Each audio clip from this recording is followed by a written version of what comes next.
You're 19, East LA. No dad. Mom works nights at a packaging plant and comes home smelling like cardboard and exhaustion. You're not in a gang. You're not in anything. You work part-time at a tire shop on Whittier Boulevard, making $9 an hour changing rims for guys who don't look at you. One Tuesday afternoon, 4 Harleys pull into the lot. Mongols full patch chrome and leather and that Genghis Khan logo staring at the world like it owes them money. They need tires on 2 bikes. You do the work fast and clean and you don't overcharge. One of them, a stocky guy with neck tattoos, watches you work. When you're done, he nods and tells you to come by the clubhouse on Friday. You say you'll think about it. You show up Friday at 7:00 p.m. Shop. Nobody cares that you're there. You stand in the corner of a smoky room full of men twice your size drinking a beer nobody offered you. You come back the next Friday and the next. For 2 months, you're a ghost with a heartbeat. You wash bikes without being asked. You haul trash. You hold doors. Then one night, a full patch member tosses a prospect cut at your chest. No top rocker, no bottom rocker, just the word prospect stitched across the back like a target. The hazing starts immediately. Guard duty through freezing nights while the party thumps behind the walls. Suicide errands at 300 a.m. A senior member puts a cigarette out on your forearm at a barbecue to see what you do. You don't flinch. Most prospects have a sponsor, a mentor who vouches for them and shows them the ropes. You don't. Nobody steps up. Nobody takes you under their wing. You figure it out alone, watching, listening, learning the hierarchy by studying which men the room goes quiet for and which ones get talked over. That's what separates you from every other prospect who passes through. They're looking for a father. You stopped looking for one a long time ago. After 13 months of eating dirt, the night comes. Church members only. The chapter president holds your full patch in front of the room. Top rocker, bottom rocker. Genghis Khan in the center. He stitches it onto your back and the room explodes. Brothers hugging you, pouring whiskey down your throat, calling you family. You feel the warmth in your chest and you let yourself believe it. That night is the best night of your life. Fresh patch means bottom of the food chain. Collections, bar security, escort runs where you eat dust at the back of the formation for 200 meters. You do it without complaint because that leather on your back makes you somebody for the first time. Then a rival crew tests your block. 2 guys from an outlaw club out of San Bernardino walk into a Mongols bar and start talking loud, disrespecting the patch. You handle it with your fists and a tire iron. Clean, fast, no cops. Word gets back to the chapter president. He calls you into church and gives you a permanent role. Enforcer on the club's meth pipeline. When a dealer is late on payment, you visit. When a cook ski product, you educate him. When someone talks to the wrong people, you make sure they stop talking. You do it with the efficiency of a man who spent years changing tires in silence. No drama, no showboating, just results. Within 6 months, you're the guy they call when conversation stops working. The sergeant at arms catches a weapons charge and gets shipped to federal lockup. The president taps you to fill the seat. Sergeant at arms is the club's internal law. Security discipline. If a brother steps out of line, you deliver the correction. If someone gets stripped of their patch, you're the one who rips it off their back. Members who used to drink with you now straighten up when you walk into a room. They check their words. They watch their tone. The power feels right in your hands, but it comes with a tax. You eat alone now. The jokes stop when you sit down. Brothers don't confide in you anymore because you're the man who might have to punish them for what they say. You traded friendship for authority. The exchange rate is brutal. The war starts on a Saturday night. Hell's Angels. They've been pushing into Southern California for months, testing boundaries, and the tension finally cracks like a bone bent too far. A brother named Paco gets shot outside a bar in Pomona. 2 rounds in the chest, dead on the sidewalk before the bartender can call 911. The club doesn't file a police report. You plan the retaliation yourself. 3 bikes, 1 target. Unknown angels hang out in Riverside. You hit it fast and clean and vanish before the first siren. But clean doesn't mean finished. The angels respond the next week. Drive by on a Mongols barbecue. Nobody dies but a prospect's girlfriend takes shrapnel in the leg. Then a firebombing at a Mongols friendly bar that burns it to the foundation. Then a pipe bomb wired to a brother's ignition that he only finds because his 4-year-old dropped a toy under the car and he bent down to grab it. You take a bullet that grazes your neck during a gas station ambush. 1 inch to the left and your mom gets a phone call she never recovers from. You lose 4 brothers in 8 months. Men you ate with, rode with, bled with. Each funeral is quiet, no church service, just bikes parked in a circle and a bottle passed around in silence until it's empty. The war doesn't end with a victory.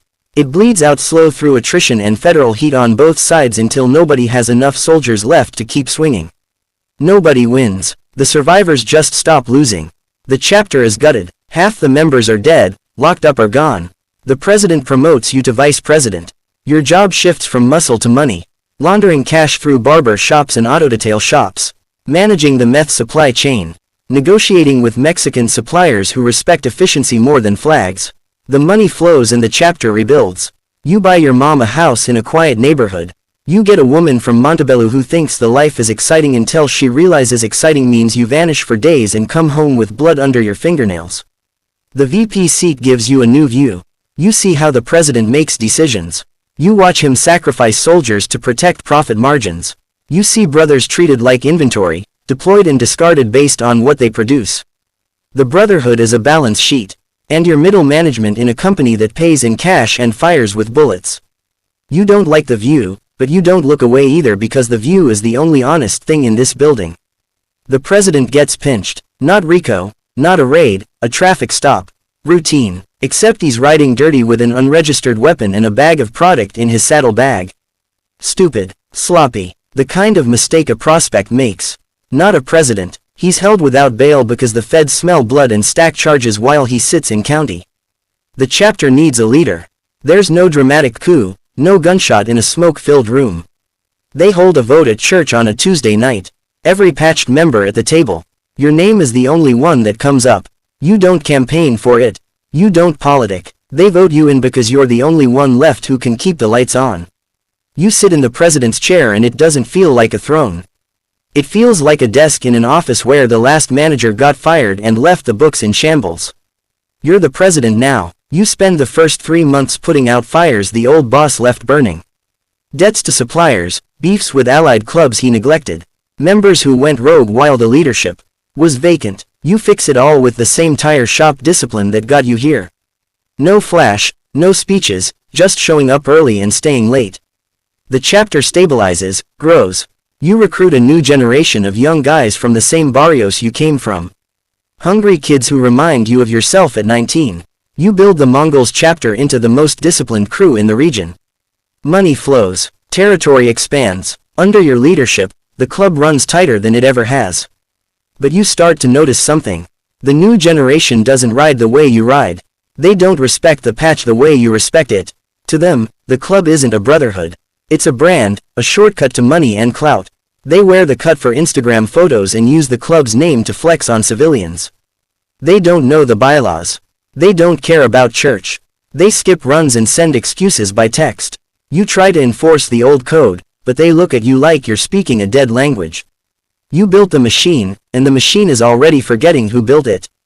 The kid who replaces you doesn't even have the decency to do it behind your back. His name is Demon, 24 years old. One of the recruits you brought in yourself. You picked him up from the same barrio, same tire shop block, same nowhere, loud, flashy, good with social media, and better with the younger members who see him as one of their own instead of a relic from a war they never fought. He starts holding side meetings at a taco spot across town, building his own loyalties, whispering to the younger guys that the chapter needs new energy and that the old guard is holding things back. You see it happening the way you see weather coming across a flat desert, slow and obvious and impossible to stop. You could crush it, you've got the muscle memory and the reputation. But you also recognize the look in his eyes because you've seen it in the mirror. Hunger. The exact same hunger that walked into a clubhouse at 19 and wouldn't leave. He calls for a vote at church. New leadership, new direction. The table is full of faces you recruited. Guys who wouldn't be wearing that patch if you hadn't pulled them off the street corner and given them a shot. They vote. It's not close. Demon takes the chair. They don't beat you. They don't strip your patch in the parking lot. They just tell you thanks for everything and that you're welcome to stay on as a regular member. No rank, no title, no seat at the table. You're not expelled. You're demoted back to furniture. And somehow that's worse than anything anyone's ever done to you. You stop showing up to church. Then you stop showing up to runs. Then you stop showing up at all. Nobody calls to check on you. Nobody comes by. The patch sits in your closet and you don't touch it. Your woman already left 2 years ago. Your mom's in the house you bought her, but she's getting old and she still doesn't know where the money came from. One morning, you're scrolling job listings on your phone and you see a posting for a tire shop on Whittier Boulevard. Not the same shop, different name, same block. You drive there. The owner is a heavy-set guy who doesn't care about your tattoos or the gap in your resume. He asks if you know tires. You say, yeah. He says, $11 an hour. Take it or leave it. You take it. Your first week back, you fall into the rhythm like muscle memory. The smell of rubber and brake dust. The whine of the impact wrench. The ache in your lower back at the end of a shift.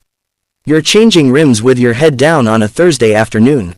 When you hear the sound, that rolling thunder of V-twin engines vibrating through the concrete floor and up through your boots into your bones.